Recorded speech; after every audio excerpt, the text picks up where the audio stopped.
I was crouched on the balcony, carefully crushing the plastic water bottles flat and tying them with twine. The cardboard boxes had to be broken down and stacked neatly, the old newspapers sorted by type. My 62-year-old back didn't listen to me anymore. Every time I bent over, it felt like a rod was stirring inside my spine, but that little bit of pain was nothing compared to the ache in my heart. "Mom, are you piling trash on the balcony again?" "It stinks." My daughter-in-law Jessica's voice cut through the air from the living room, sharp as nails on a chalkboard. I quickened my pace, responding softly. "Almost done. This stuff can be sold." "Sold for what? Pennies? It's so embarrassing. What will the neighbors think? That we're abusing you?" Jessica appeared at the balcony door in her slippers. I didn't have to turn around to picture her with her hands on her hips, glaring. I didn't dare mention the $17.25 I'd made from recycling last week, which I used to buy my grandson Caleb a new pencil case. Saying so would only earn me a lecture about being cheap, just like the time I bought him that jacket. "Grandma, my birthday party is about to start. Are you done yet?" Caleb's voice was tinged with impatience. I quickly stacked the last pile of cardboard and wiped my hands on my apron. "All done, sweetie. Grandma's coming." I hurried to my small room, really just a corner of the laundry room sectioned off with a curtain, and retrieved the carefully wrapped box from under my pillow. Inside was a pair of brand-name sneakers I had saved up for over 3 months to buy, the same model Caleb had seen in a TV commercial and called "So Cool." $350. It was an amount I could never save up just from collecting recyclables. In the end, I had to dip into my meager pension. The living room was already crowded with Caleb's friends. Colorful balloons and a happy birthday banner were strung across the ceiling. I looked down at my own faded navy blue jacket and hesitated, unsure if I should squeeze in among the group of brightly dressed children. "Mom, what are you just standing there for?" "My son, Michael," said as he came out of the kitchen with the cake. He glanced at me. "Go help Jessica with the drinks." Okay, I nodded. But first, I walked toward my grandson, who was the center of attention. "Caleb, Grandma got you a present." Caleb took the box, unwrapping it under the curious gazes of his friends. His eyes lit up when he saw the shoebox logo, but his expression fell the moment he opened it. "Grandma, this is last year's model. Nobody wears these anymore." He tossed the box onto the sofa and turned to his friends. "I'm having my mom buy me the new ones with the LED lights. They're coming next week." The children let out envious gasps. While I stood there, my hands still frozen in the gesture of giving a gift, Michael walked over, picked up the shoebox, and looked at the price tag. He frowned. "Mom, why would you spend this kind of money? He has plenty of shoes." I opened my mouth to say something, but I heard Jessica call from the kitchen, "Mom, the drinks are going to spill." I silently put the shoebox down and walked to the kitchen. Passing the large mirror in the hallway, I saw the small, frail old woman inside it. Her graying hair was held back with the cheapest black barrette, and the lines on her face seemed to hold the permanent grime of the kitchen. My hands still had red marks from tying the twine earlier. In this lavishly decorated condo, I felt like an extra who had wandered onto the wrong set. In the kitchen, Jessica was busy placing paper cups on a tray. Without looking up, she said, "Take these out, and be careful not to spill. And by the way, get rid of that junk of yours. The building management is coming to inspect the fire escape tomorrow." I knew she meant the few boxes of old books and jars I kept in the stairwell. I answered quietly and picked up the heavy tray. The party was in full swing, the children's laughter nearly loud enough to lift the roof. I stood in a corner, watching Michael and Jessica flank Caleb, helping him open presents, take pictures, and cut the cake. The gifts were all beautifully wrapped: the latest PlayStation, a designer backpack, a limited edition football jersey. My pair of sneakers lay forgotten in the corner of the sofa, much like myself. When no one was looking, I slipped back into the kitchen and took out a small pot from the back of a cabinet. Every year on Caleb's birthday, I made him a bowl of chicken noodle soup, a tradition passed down from my own grandmother. I had secretly made the dough last night, and the broth was simmered with dried scallops and shrimp. I knew Jessica would say it was unhealthy, but it was one of the few things I could pass down to my grandson. By the time the soup was ready, the party was winding down. I carried the carefully prepared bowl into the living room. A few parents were there to pick up their kids. Caleb was sitting in a pile of gifts, excitedly playing with his new toys. "Caleb, come on. Grandma made you some soup." I carefully placed the bowl on the coffee table, afraid of spilling a single drop. "What's that?" Caleb looked up and wrinkled his nose. "I don't want that. I'm stuffed from all the cake and fried chicken. Just try one bite. It's from Grandma's heart," I said, picking up the spoon, wanting to feed him. "No!" Caleb suddenly raised his voice. A few kids who hadn't left yet turned to look. A mischievous boy started chanting, "Caleb's grandma is so old-fashioned. She still makes stuff like that." The children burst out laughing. Caleb's face turned bright red. He shot up from his seat and screamed at me. "Get out! This isn't your house!" The air seemed to freeze. My hand, holding the bowl of soup, began to tremble. The noodles quivered in the broth, just like my vision at that moment. I looked at Michael, but he was staring down at his phone, scrolling, as if he hadn't heard his son. Jessica was at the door saying goodbye to the last guests, and when she glanced back, there was even a hint of a smile on her face. After the last guest left, Jessica walked over and threw a black trash bag at me. "Did you hear him? Pack up all this junk of yours and get out." She pointed to the corner where my recyclables were still waiting to be put away. Having this trash piled up in the house day after day is disgusting. I mechanically took the trash bag and bent down to start gathering the bottles and cans I had so carefully sorted. In the background, I could hear the laughter of their family of 3. Michael was asking Caleb which gift he liked best. Jessica said she would take him to buy a matching tracksuit next week. That night, lying on my folding cot in the small storage room, I listened to the sounds of laughter and joy coming from the master bedroom next door, and my tears silently soaked the pillow. I remembered over 20 years ago, when Michael's father had just passed away. I worked at the auto plant during the day and sewed clothes for people at night, just to put him through school. I remembered him saying at his wedding, "Mom, I'll take care of you from now on." Moved, I sold my old house to help them with the down payment. I remembered when Caleb was born, holding that tiny bundle in my arms, vowing to give him the very best of everything. At 3 o'clock in the morning, I quietly got up. From the deepest part of a drawer, I took out a bank card. It was for the education fund I had started for Caleb when he was born. Every month, I saved a little from my pension and deposited it. Over 10 years, combined with the money my husband had left me, it had grown to over $120,000. I had planned to give it to him as a surprise when he went to college. I wiped my tears and made a decision. Tomorrow, I was going to the bank. At 5 o'clock in the morning, I was awake.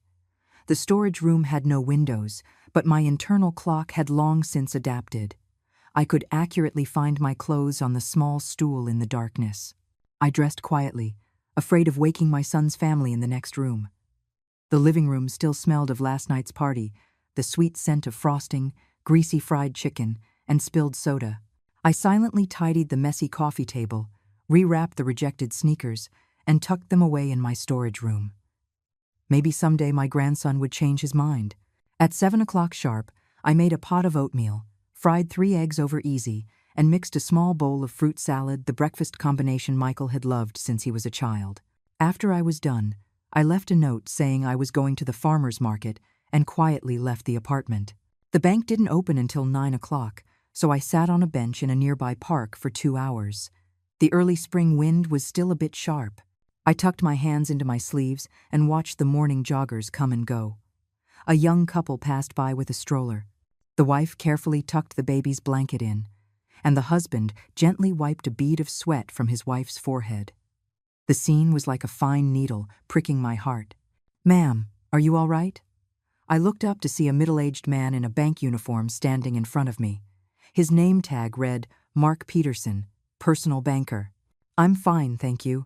I managed to smile. "I saw you've been sitting here for a while, and it's still cold out. Would you like to wait inside our lobby?" He pointed to the bank across the street. "We turned the heat on at 8:30. I then realized my fingers were red from the cold. After a moment's hesitation, I nodded and followed him across the street. The bank lobby was indeed much warmer. Mark poured me a cup of hot water and brought me a newspaper. "What can I help you with today? I can get your ticket for you in advance." "I want to close a college savings account," I said, pulling the slightly worn bank card from my pocket. Mark took the card and, after looking it up on his computer, his expression changed to one of surprise. "Mrs. Reed, this is the education fund account in your name. It's been active for 10 years. If you close it now, you'll lose some of the accrued interest. Besides, the beneficiary, Caleb Reed, is still a minor." "I know," I interrupted him. "I just want to close it." Mark seemed to want to say more, but in the end, he just nodded. "All right, I'll prepare the paperwork for you. However, for a premature withdrawal of this size, it requires the branch manager's signature. It might take a little while." While I waited, my phone rang 3 times. The first call was from Michael, asking if I'd be home for lunch. The second was from Jessica, saying the building manager was coming for an inspection today and telling me to hurry back and clean up. The third was from Caleb, who immediately asked me to buy him the newest video game cartridge. I handled each of them, saying I had an errand to run and would be home later. After hanging up, I noticed Mark looking at me thoughtfully. "Mrs. Reed, are you sure you want to close this account?" he asked in a low voice. "I see you've made deposits every single month, rain or shine. The current balance is over $120,000. My hand trembled slightly. That money included my late husband's life insurance, my pension from all these years, and every penny I'd saved from recycling. Every time I made a deposit, I imagined the look of surprise on Caleb's face on the day he got into college, when I would hand him this card. I'm sure I heard my own voice, unusually firm. Signing, confirming, transferring, the whole process was finished by almost 11 o'clock. As Mark handed me the transfer receipt in an envelope, he hesitated. "Mrs. Reed, if you ever need any financial advice, you can always come to me. Our bank has programs specifically for seniors." "Thank you," I said, cutting off his sales pitch as I took the envelope. "But I won't be needing that." Walking out of the bank, the sunlight was so bright it hurt my eyes. I stood on the steps, momentarily unsure of where to go. Home? That storage room could no longer be called a home. Go shopping? Besides the $120,000 I had just transferred, I hadn't even brought enough money to buy a cup of tea. "Eleanor? Is that you, Eleanor Reed?" I turned my head and saw a white-haired old woman waving at me. She was pushing a shopping cart full of groceries and walked over with a wide smile. "Carol?" I recognized her. We used to be old neighbors, living in the same building before the neighborhood was gentrified. "It really is you," Carol exclaimed, grabbing my hand warmly. "I thought it looked like you from a distance, but I wasn't sure. Where have you been all these years? I heard you moved in with your son." I nodded, not knowing where to begin. But Carol had already started talking. "Oh, I just moved to this area last month. My son bought me a condo in a retirement community. Do you remember old Mr. Roberts? The one from the old neighborhood association? He lives around here too. We started a seniors book club. We meet every Wednesday. Do you want to come?" My first instinct was to refuse. Michael and Jessica hated it when I participated in what they called those silly activities, saying it was undignified. But the words that came out were, "Yes, I'd like that." Carol happily jotted down my number and insisted on giving me a bag of apples she had just bought. "The book club is this Wednesday at 2 o'clock in the afternoon on the second floor of the community center. You have to come." Then she lowered her voice. "A lot of us ladies there. Well, we get a lot of grief at home. We all look out for each other." My heart skipped a beat. I couldn't believe Carol had seen right through my situation. As we parted, she suddenly asked, "Eleanor, do you still do your embroidery? I remember your work was just beautiful." I shook my head. Those needles and silk threads had been thrown out long ago by Jessica, who called them space-wasting junk. It was almost noon when I got back to the apartment. As soon as I walked in, I could feel the tense atmosphere. Michael was sitting on the sofa with a dark expression. Jessica was clattering pots and pans in the kitchen, and Caleb had locked himself in his room, the sound of his video games blasting through the door. "Mom, where have you been?" Michael put down his phone, his tone unfriendly. "I went to the market, and then I had to stop by the bank." I kept my head down as I changed my shoes, avoiding his gaze. "The bank?" Michael's voice suddenly rose. "Did you touch Caleb's education fund?" I shot my head up, wondering how he could possibly know. The text alerts for that card were linked to my old flip phone. Jessica rushed out of the kitchen, still holding a spatula dripping with soy sauce. The bank just called to confirm a large transfer. They said $120,000 was moved from the education fund account. That's Caleb's money. What right do you have to touch it? So that was it. I clutched the envelope in my bag and suddenly felt an unprecedented sense of calm. That is my money, I said, word by word. I deposited every single cent. Michael stood up and walked over to me. Mom, what are you talking about? Wasn't that money supposed to be for Caleb's college? Yes, that was the plan, I said, looking directly into my son's eyes. But that was on the condition that this was my home, and Caleb was my grandson. The air was still for a few seconds before Jessica's expression suddenly changed. She forced an exaggerated smile. Mom, don't misunderstand. Caleb was just overly excited yesterday. He didn't mean what he said. You raised him. How could he not see you as his grandmother? She then shouted toward the bedroom. Caleb, come out and apologize to your grandma. Caleb reluctantly emerged, his eyes still glued to his phone screen. Sorry, Grandma. My friends were over yesterday, you know. I had to save face. I looked at these three familiar yet strange faces and suddenly felt incredibly weary. I'm a little tired. I'm going to rest. I walked around them toward my storage room. The moment I closed the door, I heard Jessica's hushed voice. Michael, do something. Quick. That's over $100,000. What's the rush? The money's not going anywhere, Michael's voice was calculating. Just humor her for now. We'll talk her into transferring it back later. I sat on the edge of my cot and pulled out the photo of my late husband from under my pillow. Honey, I whispered, did I do the wrong thing? In the picture, he was still young, with a gentle smile, but he couldn't give me an answer. In the afternoon, Sarah Jenkins, the community outreach coordinator, made a surprise visit to promote senior citizens' rights. Michael and Jessica had to put on smiling faces, serving her tea and water. Sarah was a capable woman in her 40s who spoke directly. Our community is promoting activities to respect and care for the elderly, with a special focus on the living conditions of seniors who live with their children. She handed me a business card. Mrs. Reed, if you need anything at all, you can call this number. It's answered 24 hours a day. Jessica immediately chimed in. Oh, don't you worry, Miss Jenkins. We take wonderful care of my mother-in-law. We gave her a big, south-facing room, and we cook all sorts of special meals for her. I watched her lie without blinking, thinking of the so-called big, south-facing room that was actually a converted laundry porch, freezing in the winter and sweltering in the summer, without even a proper bed. Sarah gave me a meaningful look, and as she was leaving, she discreetly slipped a small piece of paper into my hand. After they saw her out, I made an excuse to take out the trash. Downstairs, I unfolded the paper. It read, If you need help, the community has a temporary shelter. I clutched the note in my hand, suddenly realizing that my situation was obvious to any outsider. On Wednesday afternoon, I told Jessica I was going to the supermarket and quietly made my way to the community center. Pushing open the door to the book club room, I was surprised to find a dozen or so seniors inside, deep in a lively discussion.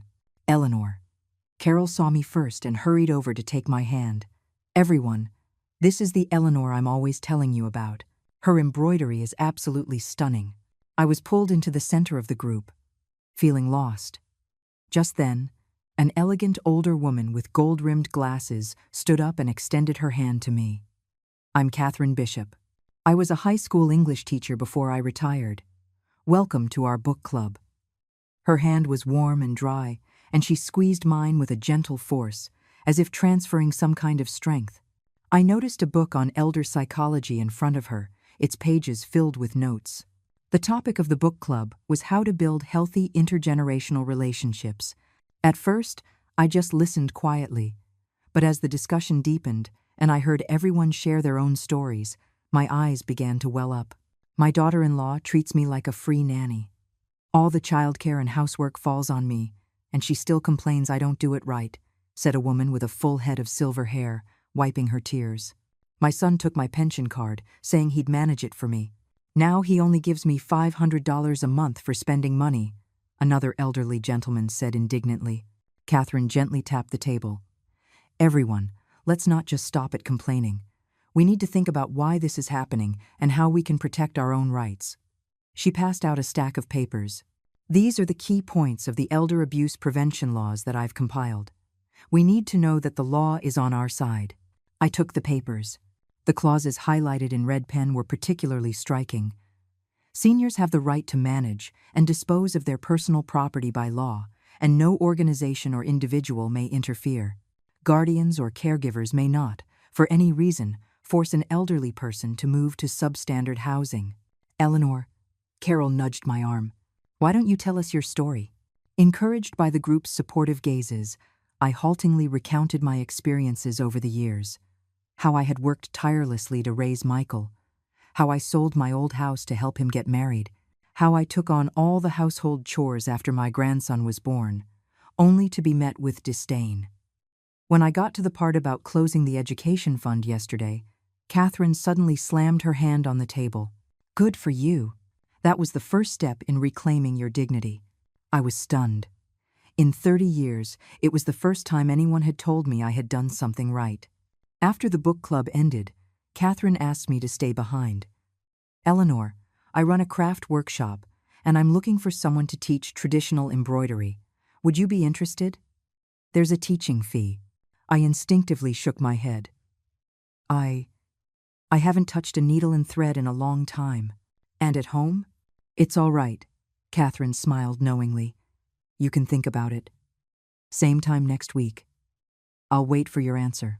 On the way home, my steps felt much lighter, but that feeling vanished the moment I pushed open the front door.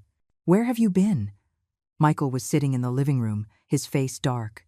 The supermarket? Where are the groceries? I then remembered my lie and mumbled. I didn't see anything I needed. Jessica came out of the bedroom, her expression sour.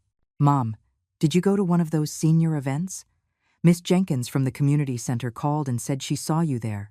My heart tightened. I didn't expect to be found out so quickly. Those places are just scams to cheat old people out of their money. Michael raised his voice. If you're so bored, why can't you just watch TV at home? Caleb chimed in. My friend's grandma got tricked into buying supplements. She spent thousands of dollars. I silently walked toward the storage room, but was blocked by Michael. Mom, what are you planning to do with that money? I haven't decided yet, I said calmly. If you ask me, the best thing to do is put it back into the education fund, Michael said persuasively. The interest is high, and there are tax benefits. I'll think about it. I closed the door, shutting out their nagging. Over the next few days, the atmosphere in the house became strangely delicate. Michael and Jessica stopped ordering me around and even helped with some chores. Caleb would occasionally come and ask for help with his homework, though I knew his parents had put him up to it. On Friday night, Carol called unexpectedly. She said her husband had fallen, and her son and daughter-in-law were both out of town on business. She asked if I could come help. I agreed without a second thought, quickly told Michael I was leaving, and headed out. Carol's place was in the next building over. Her husband was in bed with a large bump on his forehead. Carol and I put an ice pack on it, gave him his medicine, and were busy until after 10 o'clock at night. As I was leaving, Carol held my hand with tears in her eyes. Eleanor, thank you so much for today. At my age, I really didn't know what I would have done. Call me anytime you need help, I said, patting her back. It was almost 11 o'clock when I got home. The moment I walked in, I was stunned by the scene before me. Michael, Jessica, and Caleb were all sitting in the living room, their faces like stone. Mom, so you decided to come back, Jessica said sarcastically. We were about to call the police. I was helping Carol. Her husband fell and hurt himself, I explained. Carol? The one who organizes that book club? Michael sneered. Since when did you two become so close? Caleb added fuel to the fire. Grandma, are you abandoning us? I stood there, suddenly feeling the world spin. The scene before me began to warp, and Michael's voice seemed to come from far away. Mom? Mom? What's wrong? Then there was only darkness. When I woke up, I was in a hospital bed. Michael was by the window, on the phone. The doctor said it was a minor stroke. Yeah, she needs to be observed for a few days. Money isn't a problem. The old woman just cashed out over $100,000. Seeing I was awake, he quickly hung up and forced a smile. Mom, how are you feeling? I opened my mouth, but my face felt numb on one side, and my speech was slurred. I'm fine. After an examination, the doctor spoke gravely to Michael. The patient is showing symptoms of a mild stroke and needs absolute rest. Emotional distress is a trigger. You family members need to be more caring and not agitate her. Michael readily agreed, but after the doctor left, he complained. See, Mom? You're getting sick is such bad timing. I was up for a promotion at work, and now I have to take time off to look after you. Jessica came in with a fruit basket, and her first words were, Mom, the hospital bills will have to come out of your money. We're a little tight on cash right now.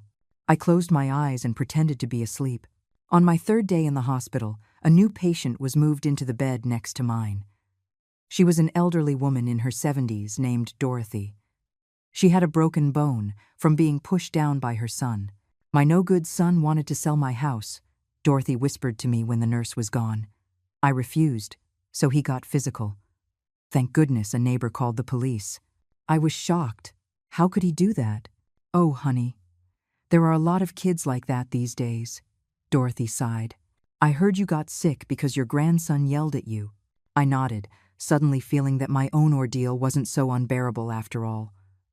Listen, sister, at our age, we have to live for ourselves a little. Dorothy patted my hand. I'll die before I let him sell that house. When I get out of here, I'm going straight to a lawyer to draw up a will. I'll donate it to charity before I leave a dime for that monster. Her words were like a beam of light cutting through my muddled thoughts. She was right. I had worked hard my whole life. Why couldn't I live for myself for a few days? On the day of my discharge, the doctor repeatedly warned me to rest and avoid emotional stress.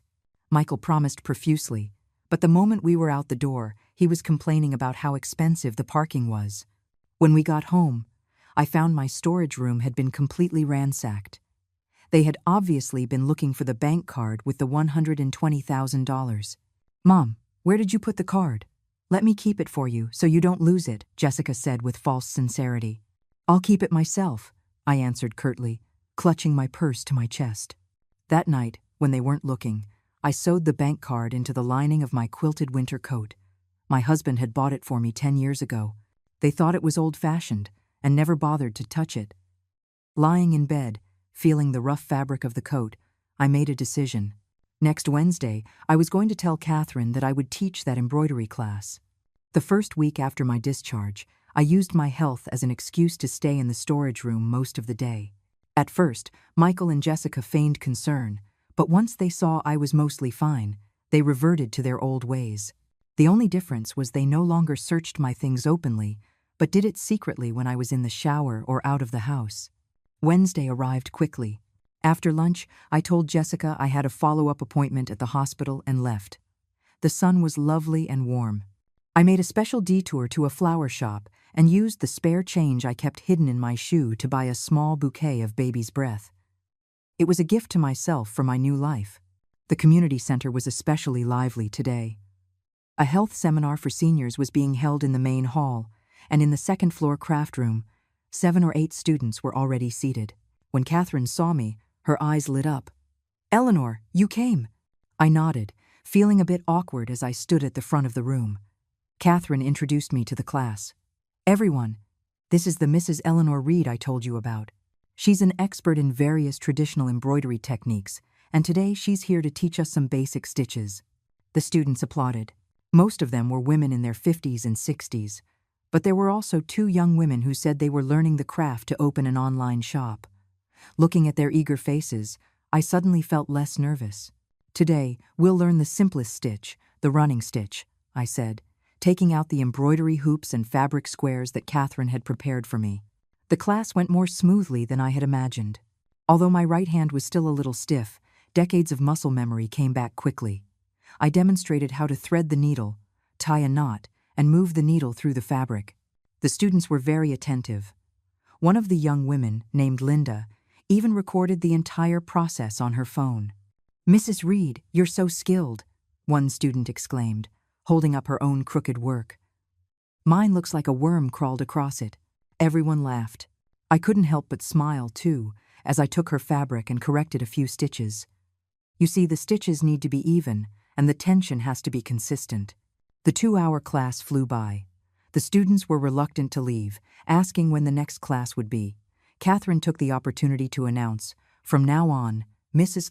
Reed will be here to teach every Wednesday afternoon." As I was leaving, Catherine slipped an envelope into my hand. "This is your fee for today's class. Don't refuse. You earned it." I felt the thick envelope, and my nose tingled. It had been so many years. For the first time, I was earning money with my own skill, not by collecting recyclables or skimping on my pension. On the way home, I stopped by a small bookstore and used the money I had just earned to buy a guidebook on elder rights law. The cashier was a kind-looking old woman. Seeing the book I was buying, she smiled knowingly. "That's a good book, dear. We seniors need to know our rights." I smiled and nodded, carefully hiding the book in my grocery tote. It was almost 5 o'clock when I got home. The moment I walked in, I knew something was wrong. Jessica was on the sofa with a few magazines spread out in front of her. Michael was smoking on the balcony with a dark look on his face, and Caleb was slamming his bedroom door loud enough to shake the walls. "Mom, where have you been?" Jessica put down her magazine, her voice sickly sweet. "We were worried sick." "A follow-up at the hospital?" I answered briefly, heading toward the kitchen with my tote bag. "Really?" Jessica stood up and followed me. "Then how come you didn't bring back any medicine?" Suddenly, she snatched the tote bag from my hand. "What's this?" The book on elder rights law fell out, along with the slightly wilted bouquet of baby's breath. "Aha. So you lied about going to the hospital to attend those ridiculous activities," Jessica's voice rose sharply. "Buying books, buying flowers. You're really living it up, aren't you?" Michael came over, drawn by the noise. He picked up the book and flipped through it, his face growing even darker. "Mom, what is this? Are we abusing you? Are you planning to sue us?" I stood there and suddenly felt no fear. I just wanted to learn a little about the law. "Learn what law?" Michael threw the book on the floor. "Have you been brainwashed by those people? Are they after your $100,000? Caleb peeked out of his room. "Grandma, are you abandoning us?" I looked at my grandson's innocent face, and my heart ached. But then I remembered him telling me to get out, and my resolve hardened. "I just want to have a life of my own." "A life of your own?" Jessica sneered. "You eat our food, you live in our house, and you want a life of your own?" Her words stabbed me like a knife. I took a deep breath and turned toward the storage room, but Michael blocked my way. "Mom, let's get this straight. That money, what are you going to do with it?" "That is my money, and I have the right to decide how to use it," I said, looking my son directly in the eye, my voice surprisingly calm. "Your money?" Michael's face twisted. "You've eaten my food and lived in my house for all these years, and now you're talking about your money?" Jessica added fuel to the fire. "Michael, isn't your company having financial trouble? If you could just use that money—" "Shut up," Michael yelled at her. He turned back to me. "Mom, I'm not after your money. But just think, Caleb is starting middle school soon. Do you know how expensive houses are in a good school district? Do you really want to see your grandson lose out at the starting line?" I looked at my son's familiar yet alien face and suddenly found it laughable.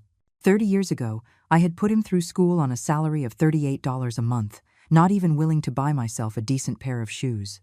Now he thought that not living in a top school district was losing at the starting line. "I'll think about it." I repeated the line I had said countless times, walked past them, and went into my room. Closing the door, I collapsed onto the cot, my hands shaking violently. But strangely, this time it wasn't out of fear or sadness, but an inexplicable excitement. Today at the craft class, the students had called me Mrs. Reed with genuine respect. The old woman at the bookstore had given me a knowing smile. Even just now, facing my son and daughter-in-law's accusations, I had managed to calmly talk back. All of it gave me a sense of power I hadn't felt in a long, long time. I pulled a small box from under the mattress. Inside were my late husband's belongings, a faded American flag pin, a photo of us when we were young, and the note he wrote me before he passed away. Eleanor, live a good life. In the photo, we were standing in front of our old house. I was holding a 3-year-old Michael in my arms, and he was smiling so happily. We were poor then, but at least we had respect and love for each other. Outside the door, the sound of Michael and Jessica arguing broke my reverie. It's all your fault, being so harsh with her.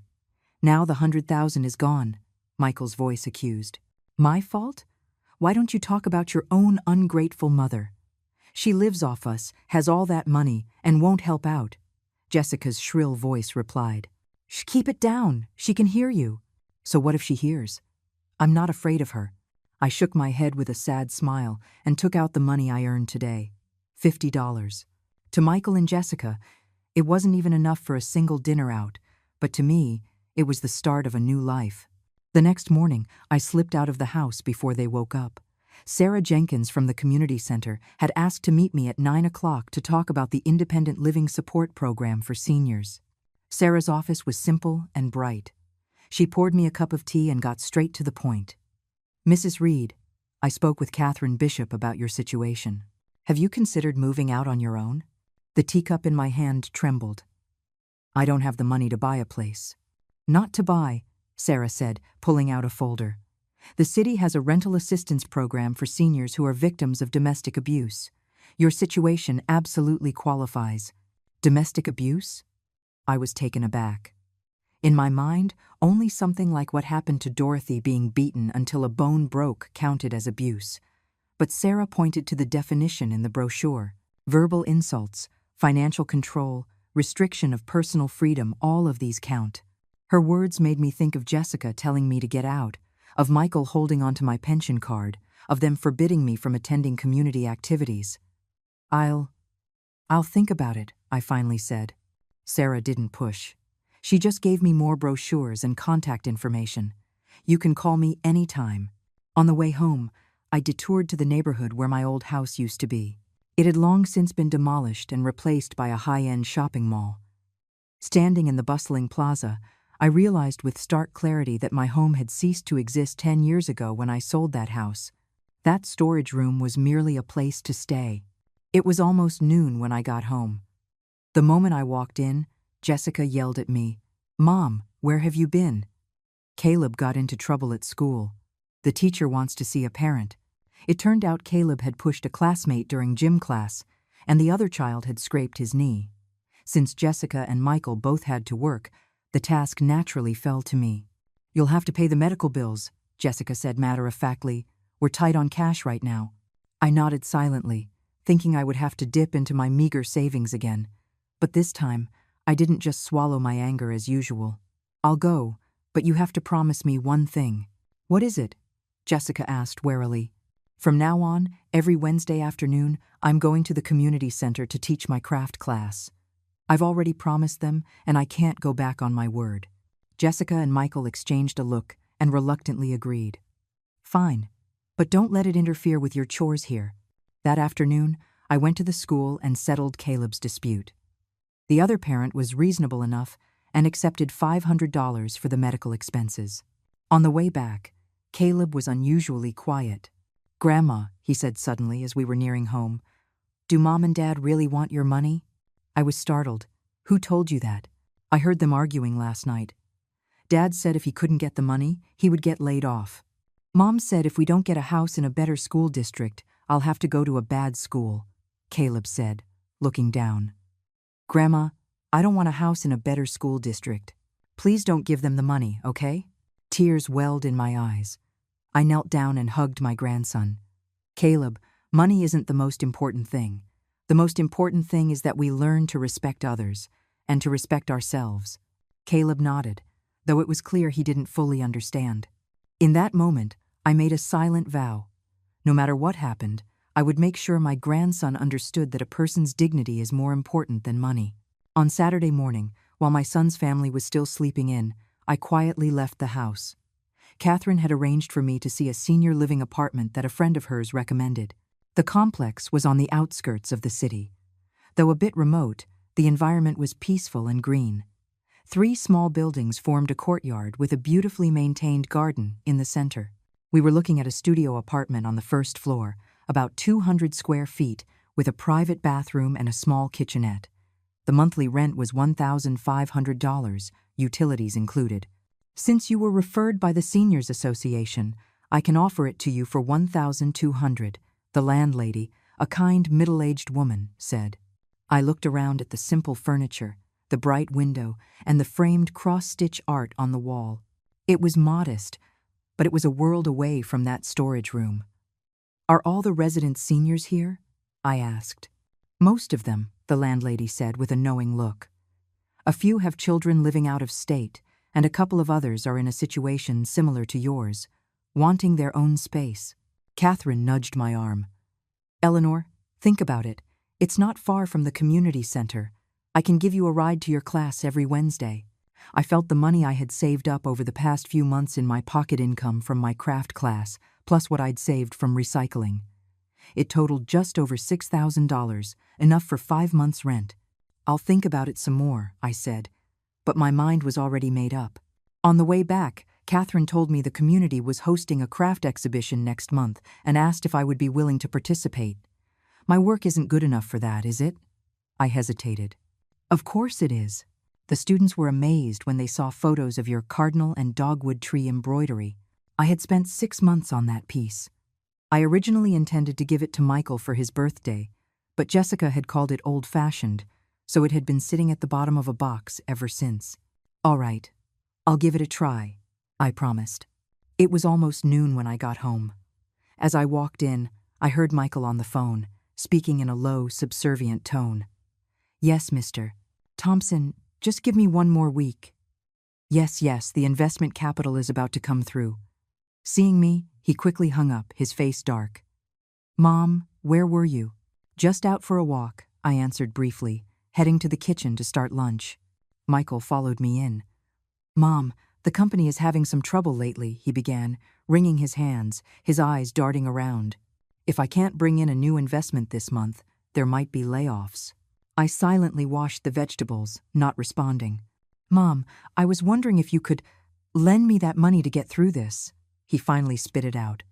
I'll write you an IOU with bank interest. I turned off the faucet and looked at my son's familiar yet strange face. Michael, it's not that I won't help you, but this is the last of my savings. I have to keep it for my own retirement. Retirement? Michael's voice suddenly rose. Aren't I taking care of you? Do you have so little faith in your own son? Jessica rushed in, drawn by the noise. What is it? Why are you shouting so early in the day? Michael stormed out, slamming the door behind him. Jessica shot me a glare and followed him. I stood there, listening to their muffled argument, the kitchen knife in my hand trembling slightly. That old woman is getting more and more out of line, I heard Jessica say. Living off us, and she won't even help out with the money. Shh. Keep it down. I'm working on it. Working on what? If you ask me, we should just pack up her things and send her to a nursing home. The condo is in our name, anyway. My hand suddenly stopped trembling. So, they had already been thinking about this. Lunch was unusually quiet. Only Caleb chattered away about school, temporarily breaking the tension. After the meal, I made an excuse to take out the trash and sat on a park bench for a long time.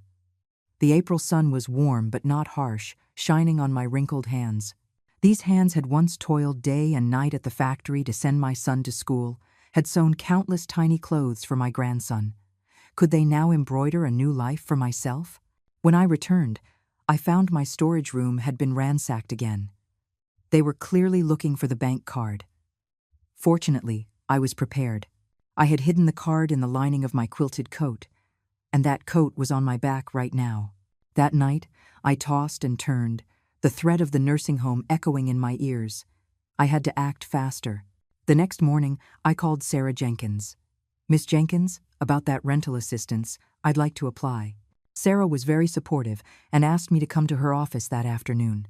When we met, she explained the policy in detail.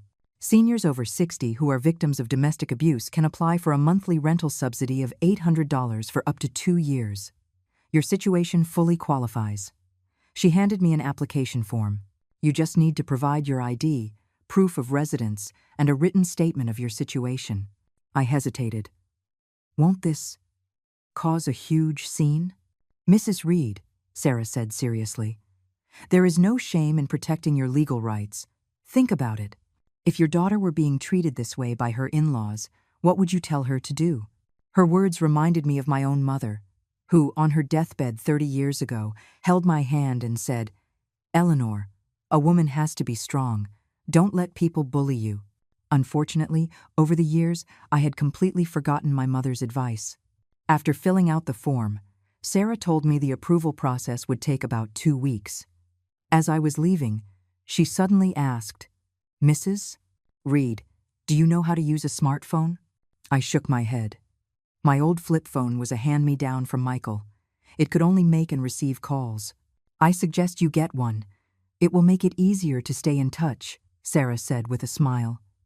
The community center offers free training classes. A lot of the seniors have learned. That evening, I looked up the cheapest smartphone models online and decided to buy one as soon as the rental assistance came through. The Wednesday craft class was livelier than usual. Linda brought in several small embroidery samples she had made following my instructions, and they looked surprisingly good. Another student, a woman named Wendy, showed off a collection of traditional embroidery pieces she had found in her family's old home in the countryside. Mrs. Reed, is this stitch the one you taught us last time? Wendy asked, pointing to a faded piece. I put on my reading glasses to get a closer look. This is the French knot stitch, a bit more complex than what I taught. I couldn't resist picking up a needle and thread to demonstrate. See, you have to wrap the thread like this. After class, Catherine excitedly told me that the community exhibition was set for the 15th of next month. Your cardinal and dogwood tree will be the main feature, right at the entrance, she said with a smile. And we'd like you to do a live embroidery demonstration. A local TV station might even come to cover it. I was both excited and anxious. Excited that my craft was finally getting recognition, and anxious about how Michael's family would react when they found out. On the way home, I stopped at a phone store and used my saved money to buy the cheapest smartphone available. A young saleswoman patiently taught me the basic operations and helped me download a messaging app. You're a fast learner, ma'am, she complimented me. Just have your kids help you add your frequent contacts when you get home. I smiled sadly and nodded, not telling her that I was buying this phone precisely to get away from my children. It was getting dark when I arrived home. The moment I walked in, I heard Michael roaring in the living room. Find it. Find out where that community center is. What kind of craft class could make my mom go every single week without fail? Something's not right. My heart leaped into my throat. I quickly hid the new phone in my bra. Mom, you're back, Jessica spotted me, her face plastered with a fake smile. How was the craft class? It was fine, I answered curtly, trying to slip into my room. Wait, Michael stopped me. Mom, I have to go on a business trip next week, and Jessica has to work overtime. I was hoping you could transfer that money to me first. The company really can't wait any longer. I looked at my son's bloodshot eyes and disheveled hair and felt a pang of pity. But then I remembered Jessica's words about sending me to a nursing home, and my resolve hardened. Michael, it's not that I won't help you. Enough. Michael suddenly exploded, punching the wall. Are you just going to stand there and watch your son lose his job? Do you have any idea how hard it is to find a job right now? If I get laid off, what about the mortgage? The car payments? What about Caleb's schooling? Caleb was woken by the shouting and stood in the doorway, rubbing his eyes. Dad, what's wrong? Seeing my grandson's terrified expression, my heart softened. I'll think about it. Michael clung to my words like a lifeline. Mom, don't worry. I'll consider it a loan. As soon as the company is back on its feet, I'll pay you back with interest. I nodded, made an excuse of being tired, and went back to my room. Closing the door, I collapsed onto the cot, my hands shaking. Michael's mood had shifted too quickly. One moment he was furious, the next he was begging. This wasn't like him. Late that night, I was awakened by a faint noise. Through the crack in the door, I saw the doorknob of my room slowly turning. I held my breath and pretended to be asleep. The door creaked open, and Michael's silhouette appeared. He tiptoed to my bedside and started going through the pockets of my coat. My heart pounded in my chest, a mix of fear and pain. This was the son I had worked so hard to raise, now sneaking around like a thief in the middle of the night to rifle through his mother's belongings. Michael didn't find anything and left disappointed. Only after he was gone did I dare to turn over. Tears soaked my pillow. In that moment, my decision was sealed. As soon as the rental assistance was approved, I was moving out. The next morning, before they were awake, I sewed my bank card and ID into another part of the coat's lining. At the breakfast table, Michael was unusually gentle, constantly putting food on my plate. Jessica, for a change, washed the dishes without being asked. Only Caleb looked back and forth between them, confused by the sudden change. After breakfast, I said I was going to the market and went straight to the community center to find Sarah. She told me the subsidy application was in its final review stage and should be approved very soon. "Mrs. Reed, you don't look well. Are you all right?" she asked with concern. I shook my head, not mentioning what had happened last night. But Sarah seemed to guess something. "If you don't feel safe at home, the community has a temporary shelter." "No, I can manage," I said with a weak smile. "But could you possibly check if there's a faster way for me to move?" Sarah thought for a moment. "Well, I have a friend who manages a senior apartment complex. They have vacant rooms available for short-term rental. If you're interested, I can contact them for you." I nodded gratefully. Before I left, Sarah taught me how to take my first selfie with my new phone and helped me set a lock screen password. "To protect your privacy," she said meaningfully. On the way home, I got a call from Catherine. The TV station had heard about the community exhibition and wanted to do a preliminary interview with some of the craftspeople. She asked if I was free tomorrow. I hesitated. "Eleanor, this is a great opportunity," Catherine encouraged me. "Your embroidery is so exquisite, more people should see it." Thinking of Michael's probable reaction, my first instinct was to refuse. But then I thought, why should I continue to live in my son's shadow? "Okay, I'll do it," I heard myself say. After hanging up, I looked up at the sky. The April sun shone gently on my face, like a promise. Whatever lay ahead, at least this time, I was making the decision for myself. The week before the community exhibition, I spent nearly all my time perfecting the cardinal and dogwood tree piece. During the day, while my son's family was out, I would sit on the small balcony, stitching the fine details of the pine needles, one by one. At night, after they were all asleep, I would tiptoe out and turn on a small desk lamp to add the final, soulful touches to the crane's eyes. This piece held so many memories. The cardinal was my late husband's favorite bird. He said its resilience through the harsh winters was like the American spirit. The dogwood blossoms were my final wish for him, that in the next life he would be as free and graceful as a bird. Now, it was about to become a testament to my new life. The day before the exhibition, Sarah called me, her voice filled with excitement. "Mrs. Reed, great news. Your rental assistance has been approved. You can sign the lease any time." My hand trembled, and the needle pricked my index finger. A tiny bead of blood welled up, leaving a faint crimson dot on the pristine white fabric. I quickly tried to rinse it with water, but the red had already seeped into the fibers, impossible to remove completely. "Mrs. Reed, are you still there?" Sarah's voice came through the phone. Yes, I'm here," I said, snapping back to reality. "That's wonderful. What about the apartment?" "It's ready whenever you are. The landlady knows your situation and said you can move in with just the first month's deposit. You can pay the rest when the subsidy check arrives." After hanging up, I sat on the edge of my cot, a sense of unreality washing over me. Was I really leaving? Leaving this place I had lived in for 10 years, leaving my son and my grandson. My hand traced the peeling paint on the storage room wall. I knew every crack like the lines on my own palm. That evening, Michael came home early, looking unusually grim.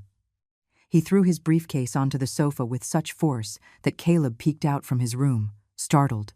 "What's wrong?" Jessica asked, coming out of the kitchen with flour on her hands. "I was laid off." Michael gritted out 3 words. "They announced the list today." Jessica's face went white. "How could they?" "You said." "What I said doesn't matter." Michael slammed his fist on the coffee table. "My boss made it clear. Unless I can bring in that investment, I'm out." His gaze suddenly fell on me, and the mixture of desperation and resentment in his eyes sent a chill down my spine. "Mom," his voice softened abruptly. "Are you really going to watch your son lose his job?" "That money." I looked down, unable to meet his eyes. "Michael, it's not that—" "Enough!" Michael shot up. "I finally see it. You don't have a son in your heart." He stormed out, slamming the door, leaving a deafening silence behind. Jessica gave me a cold glare and pulled Caleb back into the bedroom. I stood there, listening to my grandson's soft sobs, my heart feeling like it was being torn apart. That night, I couldn't sleep. At 2 o'clock in the morning, I quietly got up, took the bank card from the lining of my coat, and pulled out the suitcase I had already packed. My belongings were pitifully few. Some clothes, a few photos, my sewing kit. They all fit into one medium-sized suitcase. Finally, I took out a piece of paper and wrote a long letter to Michael. There were no accusations in the letter, only a recounting of my journey over the years and my decision to leave. When I finished, I placed the letter and the key to my room on the coffee table in the living room. As dawn broke, I called a moving company and scheduled a pickup for 10 o'clock in the morning. Then, for the last time, I made breakfast for my family. Michael's favorite oatmeal, Jessica's preferred avocado toast, and Caleb's beloved sunny-side-up eggs. After I was done, I sat on the balcony and watched the sun rise, illuminating the home I was about to leave forever. At 9 o'clock, I got a call from Catherine. The TV reporter had arrived early and wanted to interview a few of the artisans. "Eleanor, can you come over now? Your piece is so beautiful. The reporter specifically asked to interview you." I glanced at the clock. The movers were an hour away. "Okay, I'll be right there." The community center was bustling. The exhibition hadn't officially opened yet, but staff were busy with last-minute preparations. My cardinal and dogwood tree was displayed in the most prominent spot at the entrance, shimmering under the spotlights. "This is Mrs. Eleanor Reed." Catherine introduced me to a young female reporter. Her embroidery skills have been passed down in her family for over 50 years. The reporter looked at me with surprise. "Mrs. Reed, when did you start learning embroidery?" "When I was 10, I answered softly. "My mother taught me." The interview went surprisingly well. The reporter asked about the meaning behind the piece, and I explained the symbolism of the cardinal and the dogwood in American culture, and before I knew it, I was telling the story of my late husband. When I became emotional, my voice choked up, and the reporter's eyes reddened as well. "You know, Mrs. Reed," the reporter said after the interview, holding my hand, "not only is your craftsmanship superb, but your storytelling is incredibly moving. This segment is sure to resonate with many viewers." I smiled shyly and checked the time. It was 9:50. I quickly said goodbye to Catherine, saying I needed to go back and get something. "Eleanor, don't forget the opening ceremony tomorrow," Catherine called after me. I got home right at 10 o'clock. The young man from the moving company was already downstairs waiting. I asked him to wait a moment while I went up for a final check. The storage room was empty, save for the folding cot and a few old clothes they didn't want. I took a deep breath, picked up my suitcase, and prepared to leave. Just then, the door opened. It was Jessica. She had the day off and had come home early. "Mom, what are you doing?" Her eyes fell on the suitcase in my hand, and her face changed instantly. I froze, not knowing how to explain. Jessica suddenly rushed over and grabbed my wrist. "Are you trying to run away?" "Run away with the money?" "No, I was just—" I struggled to break free, but she held on tight. "Michael, get back here, now. Your mother is trying to run off with the money," she screamed into her phone. Less than 10 minutes later, Michael arrived, his face livid. He snatched the suitcase from me and violently opened it. "Where's the money? Where's the card?" he yelled, rummaging through my things, throwing my clothes everywhere. "It's not in there," I said weakly. "Then where is it?" Michael grabbed my shoulders and shook me. "Mom, are you crazy? I lost my job. Caleb has to go to school, and you're trying to run away with the money?" I looked at his contorted face and suddenly felt no fear. "That is not your money," I said word for word. "It is my retirement fund." "Your retirement fund?" Michael sneered. "You've eaten my food and lived in my house for all these years, and now you're talking about your retirement fund?" Jessica was already on the phone again. Hello, police? I have an old woman here who's trying to abscond with a large sum of money. I stared at her in shock, unable to believe she would go this far. Just then, the doorbell rang. It was the mover, getting impatient. "Who is it?" Michael yelled, going to the door. "Hello, we're from Reliable Movers, here for Mrs. Eleanor Reed." Michael's face turned crimson. "Get out," he yelled at the mover. "Who called you?" The mover, startled, took a step back. "A Mrs. Reed scheduled it yesterday." I seized the opportunity to break free from Jessica and ran to the door. "I called them," I told the mover. "Please wait, I'll be right out." "Mom!" Michael grabbed me. "You are not leaving this house today." The scene descended into chaos. The mover stood awkwardly in the doorway. Jessica was still on the phone with the police. Michael was holding onto my arm for dear life, and Caleb, woken by the noise, was crying in the hallway. Just then, my phone rang. It was Sarah Jenkins. "Mrs. Reed, the landlady said you can sign the lease today. Would you like to come over now?" Her voice came through the speakerphone, clear as day. Michael snatched the phone. "Who is this? Are you trying to scam my mother out of her money?" There was a moment of silence on the other end. Then Sarah's firm voice came through. "Excuse me, are you Mrs. Reed's son? This is Sarah Jenkins from the Community Senior Services Center. Your mother has applied for the Independent Living Subsidy, and we have an appointment to sign the lease today. If you have any questions, you are welcome to come to the center for clarification." Michael was stunned, clearly not expecting this. I took the opportunity to get my phone back. "Sarah, I'm having a bit of a situation here. Could you possibly come over? The address is..." Half an hour later, Sarah arrived with a community lawyer and a police officer. The police had received Jessica's call, but after understanding the situation, they deemed it a domestic dispute, not a criminal matter. "Mr. Reed," Sarah said sternly, "your mother is a fully competent adult with the right to decide where she lives and how she manages her property. Elder rights laws clearly state that children may not interfere with a senior's freedom to manage their personal assets." Michael's face flushed. "I wasn't trying to interfere. I was just worried she was being scammed." "If that's the case, then you should respect your mother's decision all the more," the lawyer added. "In fact, Mrs. Reed has applied for a legitimate government subsidy program. There is no possibility of a scam." The police officer also tried to mediate. "Son, families should talk things out. It's not a bad thing for your mother to want to live on her own. Why make such a scene?" In the presence of these professionals, I finally got my suitcase and my bank card back. As I was leaving, Caleb suddenly ran over and hugged my legs. "Grandma, are you leaving me?" I knelt down and wiped the tears from his face. "Grandma will always love you. You can come visit me anytime you miss me." I kissed his forehead. "I left my new phone number for you." Michael stood to the side, his expression unreadable. I walked up to him and handed him the key and the letter. "Michael, it's not that I don't love you. I just need a little space of my own." He didn't respond, just stood there rigidly. In the end, it was Sarah who helped me with my suitcase as I left that home under everyone's watchful eyes. Sitting in the car on the way to my new apartment, watching the scenery fly by, the tears finally came. Sarah kindly didn't say anything, just handed me a pack of tissues. My new home was even better than I had imagined. Though it was just a studio, it was filled with sunlight, clean and tidy.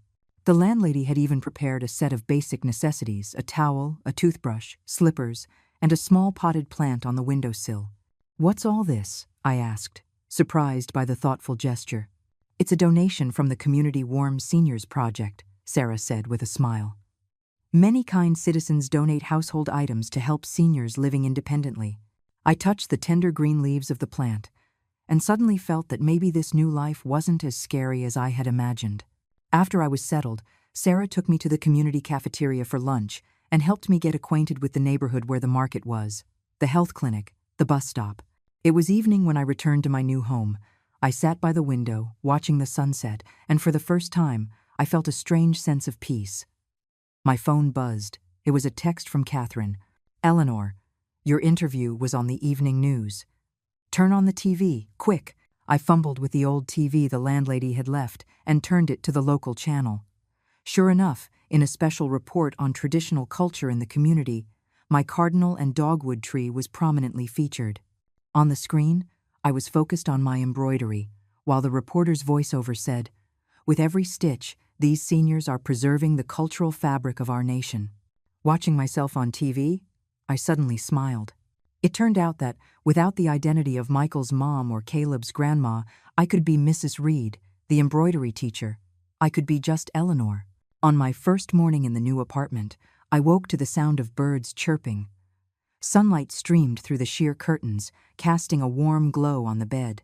I lay there for a few seconds, disoriented, before realizing I was no longer in that windowless storage room. The kitchen was empty, but I cheerfully made myself a simple bowl of soup with some greens and a poached egg. As I sat at the small dining table, slowly enjoying my breakfast, I suddenly realized it had been 10 years since I'd had such a leisurely meal. At my son's house, I was always the first one up, busy preparing breakfast for the family. Only after they had eaten and left could I quickly eat whatever was left over. After breakfast, I decided to go to the nearby supermarket to buy some essentials. Before leaving, I straightened my hair in the mirror and even put on a little lipstick, a small gift Sarah had given me yesterday. "A new life deserves a new look, Mrs. Reed," she had said. The supermarket was bustling. I pushed a cart, slowly selecting items. A lavender-colored towel, a comfortable pair of slippers, a small jar of face cream. These ordinary little things gave me a long-lost sense of autonomy. I didn't have to consider my son's preferences or worry about my daughter-in-law's judgment. I could choose entirely based on my own desires. Passing the kitchenware aisle, a set of blue and white porcelain bowls and plates caught my eye. I hesitated for a moment, then placed them in my cart. At 62 years old, I finally had a set of dishes that was entirely my own. The thought brought a lump to my throat. At the checkout, I took out my new debit card. Sarah had helped me open a new account yesterday where I deposited the $120,000. The thought that this money was now completely under my control made my hand tremble slightly. "Here you are, ma'am," the young cashier said with a smile, handing me the shopping bags. "Thank you," I nodded. And then I noticed her name tag. "Linda. Your name is Linda?" I couldn't help but ask. Yes, the girl's eyes lit up. "Are you a Linda too?" "No, but it's a lovely name," I said. This small, pleasant interaction lifted my spirits. As I left the supermarket, I even found myself humming a tune from my youth. Back home, I enthusiastically set up my new things. The new towel was hung in the bathroom, the slippers placed by the bed. The blue and white porcelain dishes were washed and arranged on the kitchen shelf, glowing warmly in the sunlight. Finally, I took my husband's photo out of my suitcase and placed it gently on the nightstand. "Honey, we have a new home," I whispered, wiping a speck of dust from the frame. For lunch, I made a bowl of soup, served it in one of my new porcelain bowls, and sat by the window to eat. My phone rang. It was an unknown number. "Hello?" I answered cautiously. "Grandma?" It was Caleb's voice, choked with tears. "Caleb? What's wrong?" I immediately put down my chopsticks. "Mom and Dad are fighting. Dad is throwing things. I'm scared." In the background, I could hear the sounds of Michael and Jessica arguing, and something shattering. My heart clenched. "Caleb, where are you right now?" In my room." They locked the door. I took a deep breath, forcing myself to stay calm. "Listen, sweetheart, lock your bedroom door too. Hide under the covers and don't come out. Grandma's going to call your dad right now, okay?" After hanging up, I immediately dialed Michael's number. It rang for a long time before he answered, his voice thick with anger. "What?" "Michael, Caleb just called me." "He's terrified," I said as calmly as I could. "You can argue, but don't frighten the child." There was silence on the other end for a few seconds. "Got it," Michael said curtly, and hung up. I sat there, anxious, and sent Caleb a voice message, telling him Grandma loved him and that he could call me any time he missed me. Only after sending it did I realize my hands were shaking badly. That afternoon, I forced myself to go out to the community center for the craft class. When Catherine saw me, she immediately came over. "Eleanor, after the news segment aired yesterday, we've had so many calls asking about your work." I managed a weak smile, not mentioning the turmoil at home. During the class, I taught a simple pedal stitch, but my mind kept wandering, and I pricked my finger several times. "Mrs. Reed, are you all right?" One of the students, Linda, asked with concern. "I'm fine." "I probably just didn't sleep well last night," I said, shaking my head and continuing my instruction. After the class, Catherine pulled me aside. "Eleanor, what's wrong?" Looking into her sincere eyes, I finally broke down and told her what had happened that morning. Catherine sighed. "This kind of thing is very common. Children get used to relying on their parents. The moment the parent wants independence, they panic and get angry, especially children who are financially dependent. I'm worried about Caleb," I said in a low voice. "But you can't give up your own life because of that," Catherine said firmly. "You've worked hard your whole life. You have the right to enjoy your later years." On the way home, I bought some fruit and cookies, thinking Caleb might come to see me. But my phone remained silent for the rest of the evening. The next day was the opening ceremony for the community exhibition. I woke up early and put on my most presentable outfit, a dark blue, modern-style dress I had bought for my birthday last year, but never had a chance to wear at my son's house. The community center was decorated with lights and banners, bustling with activity. My cardinal and dogwood tree was displayed in a glass case in the center of the hall, with a small plaque beside it. Eleanor Reed, embroidery artisan, over 50 years of experience.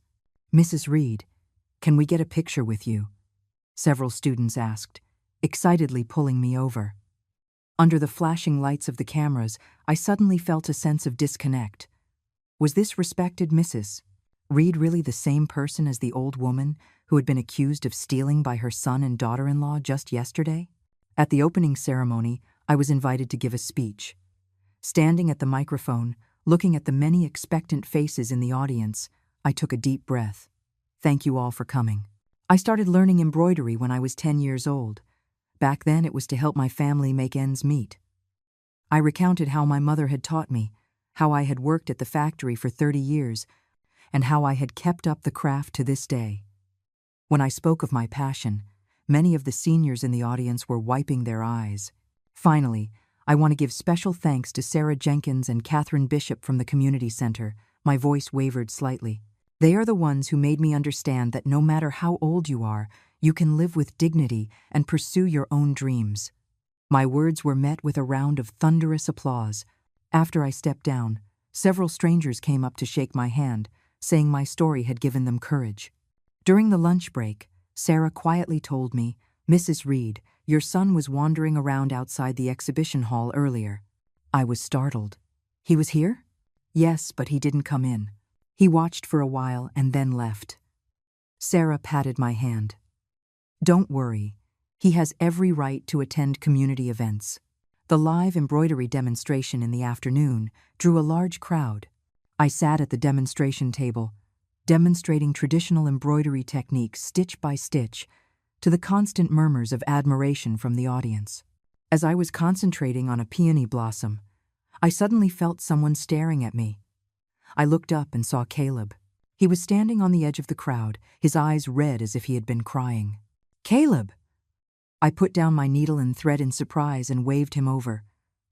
Caleb hesitated for a moment, then slowly walked toward me.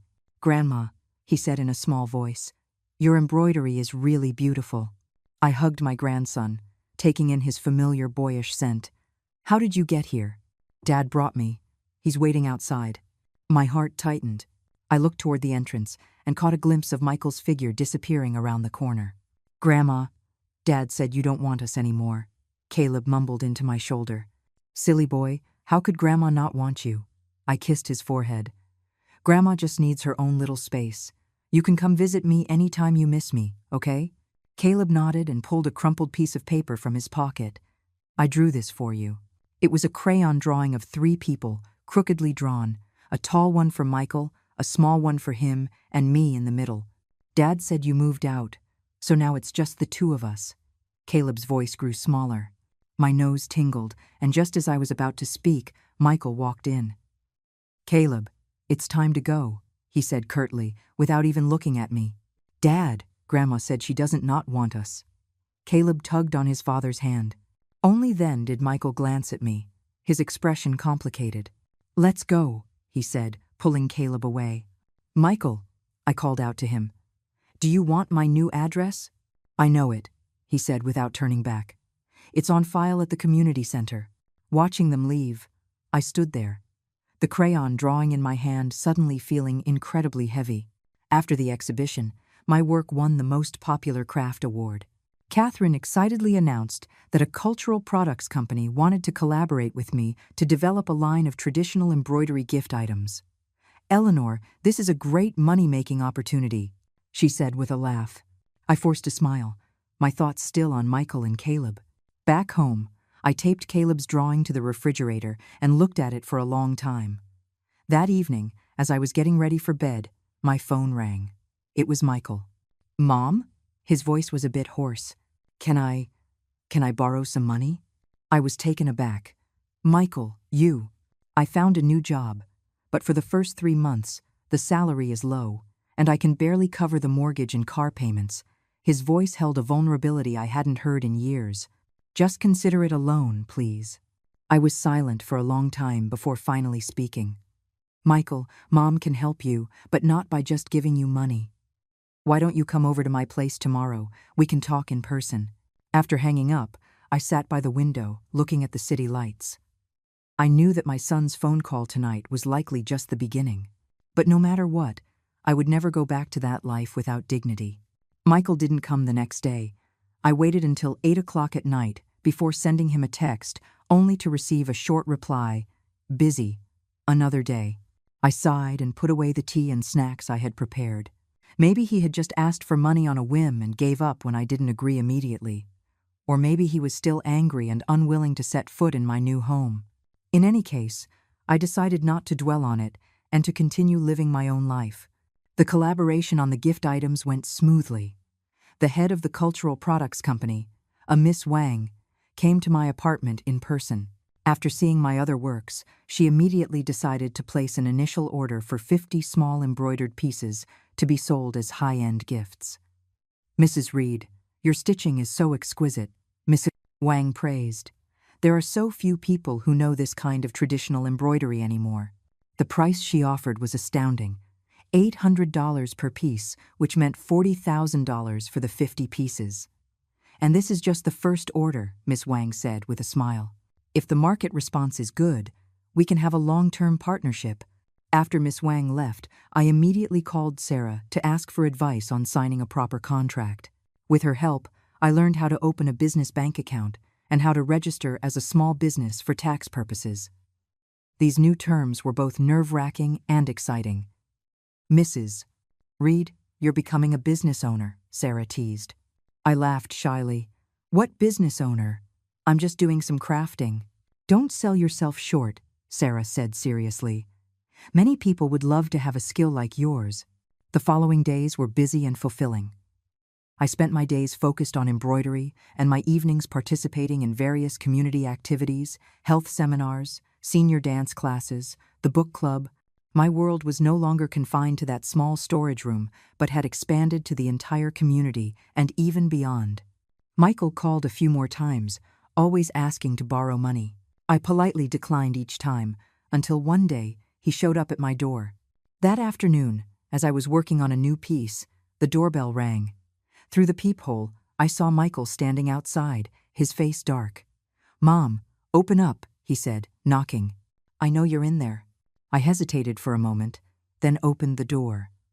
Michael came in and immediately looked around, his gaze lingering on my set of blue and white porcelain dishes. "Living pretty well, huh?" he said, his tone sour. "Would you like some tea?" I changed the subject, pouring him a cup of green tea. Michael didn't take the cup and sat down directly on the sofa. "Mom, I came here today to have a serious talk with you." I put down the teacup and sat across from him. "Go on. You've been out for 2 months now," he said, looking directly at me. "Do you know what people are saying about me? They're saying I'm ungrateful, that I kicked my own mother out of the house." My heart sank. "I've never said anything like that. You didn't have to say it. Your actions speak for themselves," Michael raised his voice. "My colleagues at work are whispering behind my back. My boss called me in to ask if I was having family problems." I finally understood the reason for his visit. It wasn't about my well-being, but about his own reputation. Michael, I took a deep breath. If you're worried about that, I can explain to your boss. Explain what? That you have enough money to live on your own but won't help your son? Michael sneered. Mom, do you know how hard things have been for me lately? It took me 3 months to find a new job after being laid off, and the salary is only half of what it was. Jessica argues with me every day. I looked at his tired face and bloodshot eyes and felt a pang of pity. Michael, it's not that I won't help you. Then give me the money, he shot up. I'm entitled to a share of it anyway. I was only 15 when Dad died. Shouldn't I get half of his life insurance? I stared at him in shock. It had been over 20 years, and this was the first time he had ever mentioned his father's life insurance. Michael, that money, don't tell me it was all spent on me, Michael interrupted. I've done the math. There's no way it cost that much. I trembled all over, holding onto the sofa to keep from falling. So, in my son's mind, I had been an evil mother who had embezzled his inheritance all along. Get out, I said, pointing to the door, my voice shaking. This is not the time for this conversation. Michael left in a rage, slamming the door so hard the building seemed to shake. I sank onto the sofa, tears blurring my vision. My phone buzzed. It was a voice message from Caleb. Grandma, Dad, and Mom are fighting again. Can I come over to your place? I wiped my tears and replied, Of course, sweetheart. Do you know the address? Do you want Grandma to come pick you up? Half an hour later, the doorbell rang again. I thought it was Michael, back to continue the argument. I nervously opened the door, only to find Caleb standing there alone, his school backpack on, his eyes red. Grandma, he cried, throwing himself into my arms. I held my grandson, comforting him softly. Through his broken narrative, I learned that Michael and Jessica had been fighting frequently lately, and today it had turned violent, scaring him into running away. I left Dad a note, Caleb sobbed. I made him his favorite mac and cheese and sat with him while he did his homework. That evening, I hesitated about whether to call Michael, but Caleb begged me not to. Grandma, I don't want to go back. They're still fighting. Seeing the fear in his eyes, my heart softened. All right, you can sleep here tonight. I'll take you to school tomorrow and talk to your dad then. I made a makeshift bed for Caleb on the sofa and watched his sleeping face, a whirlwind of emotions inside me. In the middle of the night, my phone rang. It was Jessica. Mom, is Caleb with you? Her voice was choked with tears. Yes. He was scared and came here. That ungrateful. Jessica cursed, then started crying again. Michael, that bastard. He hit me. I was shocked. What? He hit you? Are you hurt? My arm is bruised. That monster. He takes out his unemployment on me, Jessica sobbed. Mom, can I come over to your place? I froze. My daughter-in-law, who had told me to get out just a few months ago, was now asking for refuge in my home. Come, I finally said. Half an hour later, Jessica arrived. There was indeed a large bruise on her right arm. I applied some ointment and poured her a cup of hot water. She held the cup and suddenly broke down, crying uncontrollably. Mom, I'm so sorry. I was so awful to you before. I patted her back, not knowing what to say. That night, 3 people slept in my small apartment, my grandson, my daughter-in-law, and me. What a strange combination, I thought. The next morning, after I took Caleb to school, I came back to find Jessica had made breakfast. It was just simple oatmeal and scrambled eggs, but it was probably the first time she had ever cooked for me. Mom, I've made up my mind, she said suddenly. I'm going to divorce Michael. My hand trembled, and my spoon clattered onto the table. Is it that serious? It's not a spur-of-the-moment decision, Jessica said, biting her lip. All these years, I've watched how he treats you. I'm afraid that one day, he'll treat me and Caleb the same way. I was silent. She had a point. A man who could be so cold to his own mother, how well could he treat his wife? What are you going to do? I asked. I'll stay with my parents for a while, she sighed. I'm just worried about Caleb. I can take care of him, I blurted out, then hesitated. But I understand, Jessica said with a sad smile. You finally have a life of your own. I won't push my responsibilities onto you. After Jessica left, I sat by the window in a daze. My phone rang. It was Michael. "Mom, is Jessica with you?" His voice was hoarse. "She was, but she's already left," I said calmly. "Michael, hitting a woman is not what a real man does." I was drunk," he stammered. "She's going to take Caleb away from me." "She didn't take him. Caleb stayed with me last night. I've already taken him to school." There was a long silence on the other end of the line. "Thanks, Mom," Michael finally said, his voice barely a whisper. After hanging up, I suddenly realized it was probably the first time my son had said thank you to me since he was a teenager. The following days were even busier. Besides the embroidery orders, I was also interviewed by a TV station and became something of a local celebrity. Neighbors would greet me when they saw me. "Mrs. Reed, you were on TV again." "Eleanor, is your embroidery class still accepting students?" Meanwhile, Michael and Jessica officially separated. Caleb stayed with Michael for the time being but spent every weekend at my place. Michael would occasionally come to pick up his son but never came inside, just waited at the door. One weekend in June, Caleb excitedly told me, "Grandma, Dad found a new job. The salary is even better than before." I was happy for him but also worried. "That's wonderful. Is he still drinking?" "Nope," Caleb shook his head. "Dad helps me with my homework every night now, and he even cooks for me." That was a surprise. I could hardly imagine the spoiled, rotten Michael I knew cooking in a kitchen. In July, my first batch of embroidered products officially went on sale. They sold out on the Cultural Company's online store in less than a week. Miss Wang called me, excited, saying she wanted to order another 100 pieces and increase the price per unit. "Mrs. Reed, you are a real treasure," she laughed. On the same day, I received my first royalty payment, $68,000 after taxes. I stared at the numbers in the bank notification text, counting the digits over and over to make sure I wasn't mistaken.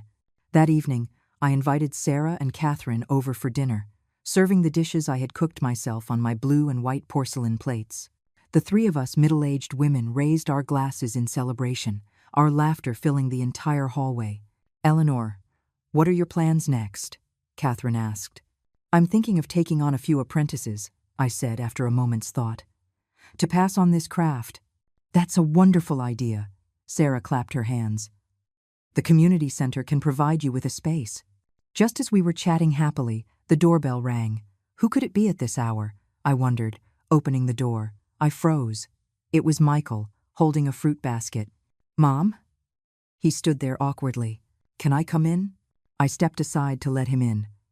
Seeing Sarah and Catherine, Michael was visibly embarrassed. I didn't know you had guests." He started to leave.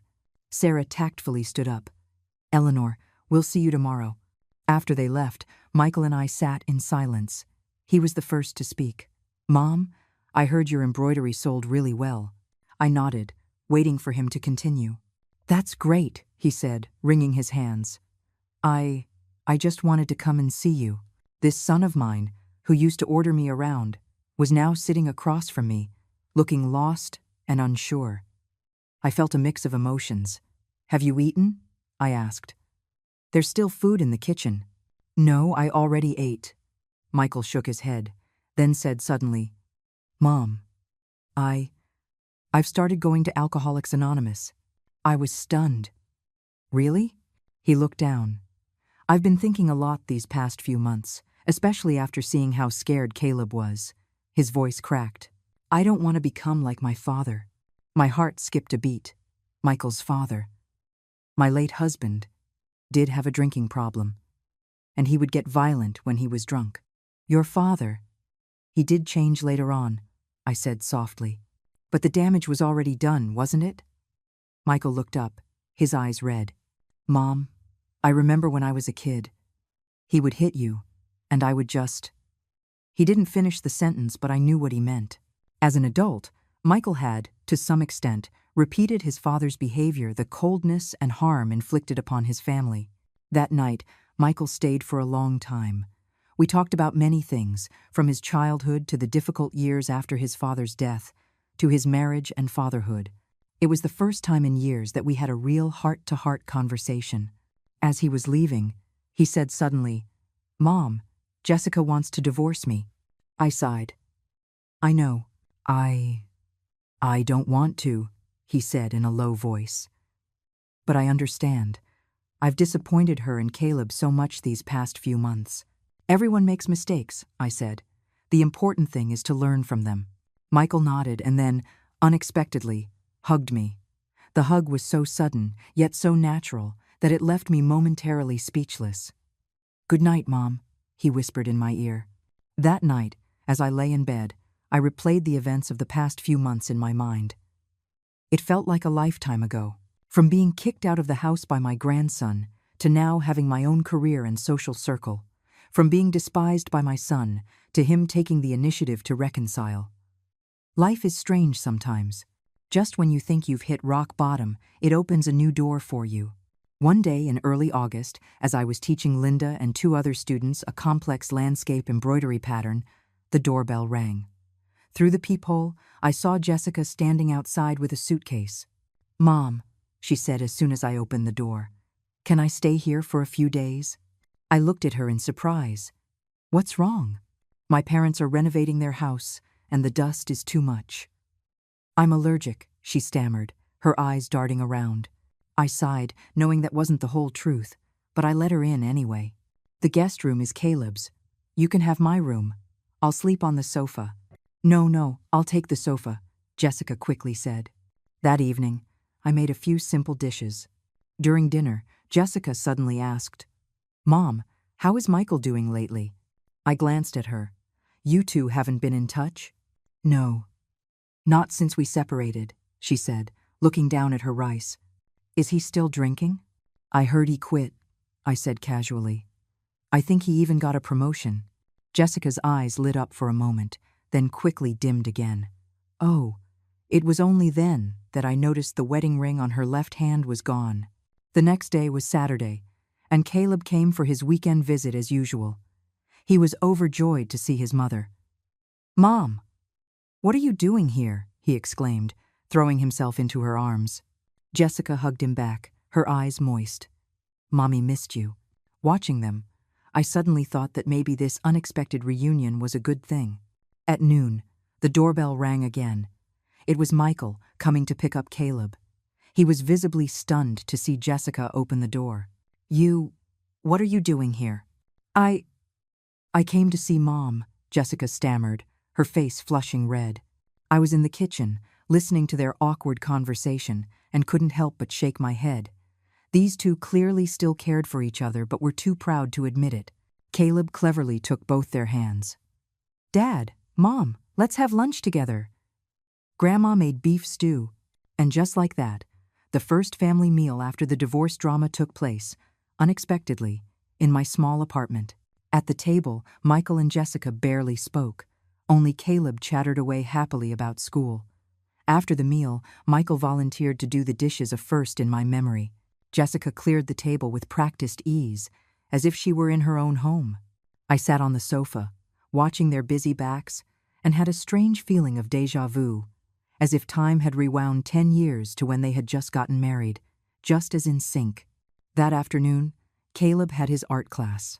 Michael said he would take him, and Jessica immediately said she would go too. They left, holding Caleb's hand on either side, looking just like any other ordinary couple.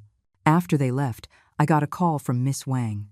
A corporation wanted to order 200 embroidered pieces as business gifts, but they needed them within 2 weeks. "Mrs. Reed, do you think you can take this on? We can double your fee." I calculated the time. It would be nearly impossible to finish, even if I worked day and night. "Unless I find some help," I murmured to myself. That evening, Michael and Jessica brought Caleb back together. Seeing me rushing to finish an embroidery piece, Jessica asked curiously, "Mom, is this a new order?"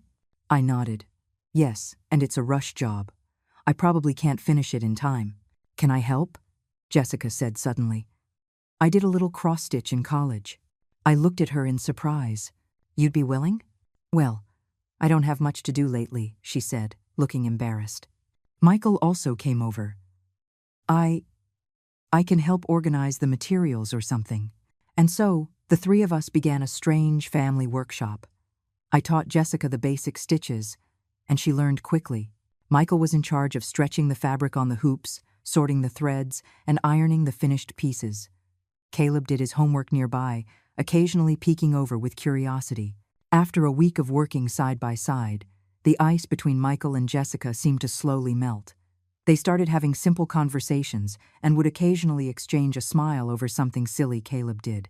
I saw it all but never said a word. The day the order was completed, Miss Wang came to pick it up in person. She was impressed by our family's teamwork. "Mrs. Reed, you've got a family business here," she praised. After Miss Wang left, Michael said suddenly, "Mom, Jessica and I want to take you somewhere." "Where?" I asked curiously. "You'll see when we get there," Jessica said with a mysterious smile. They took me to a small meeting room at the community service center. When I pushed open the door, I was surprised to see a middle-aged woman in a business suit sitting inside. In front of her was a sign that read, "Family Counseling." "What is this?" I looked at Michael, confused. "Mom," Michael took a deep breath. "Jessica and I want to try marriage counseling, and we were hoping you would join us." I stared at them, speechless. The counselor, a Miss Davis, smiled and motioned for us to sit down. "Mrs. Reed, your son and daughter-in-law told me that you play a very important role in this family. They hope to repair not just their relationship as a couple, but the entire family dynamic." During the 2-hour session, all 3 of us cried. For the first time, Michael spoke in detail about his years of resentment toward me, resenting my high expectations, resentful that I always compared him to his father, resentful that I controlled his life. "Mom, do you know why I was so cold to you?" he said, tears streaming down his face.